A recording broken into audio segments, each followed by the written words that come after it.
Hey everyone, welcome back and happy Wednesday. Okay, guys. So last night we had the Vanderpump Rules after party, and also we had Anchor Watch, which, by the way, always so much fun with you guys. I had a blast. And I told you we would keep it together, so I delivered on my promise. Boring, but it wasn't. But it could have been, but I didn't let it. Now, guys, with that, we know that Tom Sandoval did sit down with the New York Times, which is probably another example of why this person should not do any press on his own. And nobody, like, actually, I know who runs his shit. Because he came to an event of mine and he is wild. Like, woohoo! So that makes sense. But before we jump in, you guys know how that works. Smash that like button, show some love, and we're going to talk about the backlash that Tom Sandoval is facing after comparing Sandoval to George Floyd and also, excuse me, comparing it to the O.J. Simpson trial. What? Here we go.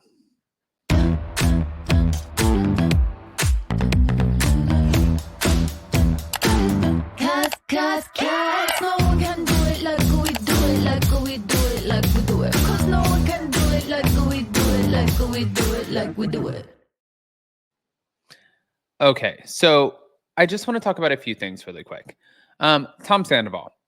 You guys know that there is a lot of stuff going on, and we talked about it a little bit yesterday, but he's facing major backlash. He said, "My intentions behind the comments that I made in the New York Times Magazine were to explain the level of national media attention that my affair received. The comparison was inappropriate and ignorant. I'm incredibly sorry and embarrassed." So the original story is this. He's under fire for a very good reason. Amid Black History Month, the Vanderpump Rules star, who was caught in a sordid affair with Rachel Leviss less than 1 year ago, has found himself in yet another scandal after shockingly comparing what he went through after cheating on Ariana to the devastating 2020 death of George Floyd, who obviously you guys know was a Black man who was killed by a white police officer amid an arrest. During an interview with the New York Times, Tom was asked why he believes his cheating scandal became such a huge story. "I'm not a pop culture historian, really. I witnessed the O.J. Simpson thing and George Floyd and all these big things, which is really weird to compare that to. But I think, do you think in a weird way it's a little bit of the same?" Needless to say, after that quote was shared by Bravo by Bitches on Instagram, no one agreed with Tom Sandoval. In addition to being berated by a number of Instagram users, Sandoval also received comments from his fellow Bravo celebrities, including Real Housewives of Miami cast member Gertie. "Please reflect on this repulsive statement that you made regarding George Floyd, rest in peace, especially on Black History Month, and take it back. It's not okay. An immediate apology is in order, sir." She then added a second message that said, "The disrespect and on Black History Month, wow, just please." Now, Gertie's co-star, Dr. Nicole Martin, also said, "What the fuck?" Sandoval's castmate Katie Maloney also asked, "The fuck?" She then wondered what her ex-husband Tom Shorts would have to say about Sandoval's latest antics. She said, "Hey, Tom Shorts, you want to come explain what he was really trying to say?" Oh my God. Now, also in the comment section of the Bravo by Bitches post with Sandoval's quote, Jordan Emanuel fumed at Sandoval for suggesting that his situation, which he brought on himself, was anything like the horrendous police brutality that took place in Minneapolis years ago. Comparing slinging dick to a Black man being murdered in front of our eyes during Black History Month is something that I just don't have words for. Wow. People were, one, extremely upset about this, but also they have a right to be. Like, your statement was ignorant. Your statement was ignorant. It was stupid. It was wrong. It did not make sense. You should not have made it. You should be better than that. And you should know better than that. And the fact that you didn't just makes you equally as ignorant. It's, yes, you made an ignorant statement, but you're an ignorant person. And then I'm also watching on the TV, like, and mind you, like, I realized that this was filmed months ago, but I don't think it's okay to sit there and mess with somebody's mental health or what they're battling with. I completely agree with that. But also, you need some accountability. So you need a therapist. Okay. You probably need to go away for a little bit, like Rachel did, even though look how well that worked. You need something because you are ignorant. You say dumb shit. And to pretend like it's not for shock value and shock factor, and to pretend like you don't know what you're doing in order to get yourself another media headline. And let me just share a few more things with you guys. Hold on before I just go off on my tangent. You guys are going to die. Hold on.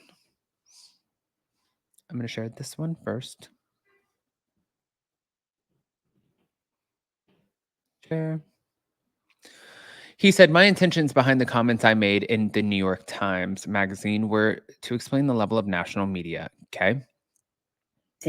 About stuff or people, usually. Though I should, but I give grace and I keep things to myself because I'm like, you know what? When they go low, what do? You try to go high. But today, this Sandoval crap is not okay and it's got to be addressed. I don't know if it's for shock value. I don't know if I don't know. I don't know what's going on up there, but it's not okay.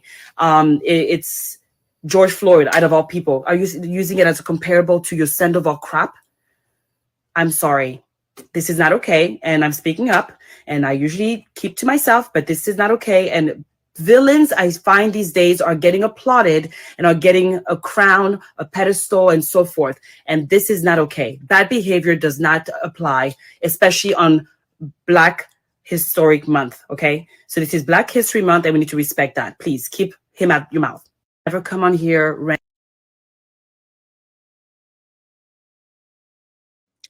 Okay. Well, on top of that, Gertie said, is this guy serious? The disrespect regarding George Floyd is beyond and on Black History Month. Tom Sandoval clumsily compares Sandoval to O.J. Simpson and George Floyd in cringy new interview. The author of the profile Arena tried to contextualize Sandoval's answer to give him the benefit of the doubt. I think I knew what he meant. He was trying to express the oddity of becoming the symbolic center of a nationwide discussion in a major news story. What he communicated instead was something more honest, which is just how much the experience had made him lose perspective. In a telling aside, Alexander wrote that after the interview, a Bravo publicist rang me late on Friday. Some of what Sandoval had said had gotten back to Bravo, and everyone was concerned. What was it that he said about O.J. Simpson and George Floyd exactly? So they obviously, the New York Times was like, we don't give a shit. We're still putting it out, and you're not safe at all. I mean, guys, I'm not shocked by this. I want to hear what you guys think. Go ahead. Seriously, this really is, it's ignorant. It's dumb. It makes no sense. You sound like an asshole. You look like an idiot. You sound ignorant. All of these things, like Gertie saying, during Black History Month, the comparison. And if you're trying to understand where he was coming from, like, oh, on a national media scale, then say that you didn't think that it would be on such a major national media scale. But like, also think about, like, you're supposedly this really, really smart, intelligent man. I see somebody really stupid with Peter Pan syndrome. That's what I see. I want to hear what you guys think. Go ahead and pop off in the comments. Smash that like button. If you guys are not subscribed, get subscribed. Don't forget to hit that notification bell. And also don't forget that we are giving away a Rose Forever on our podcast. So in order for you guys to enter to win, all you have to do is go anywhere you get your podcast like this, click on Up and Adam, scroll down, drop a rating, and let us know what you think. That's the question for now.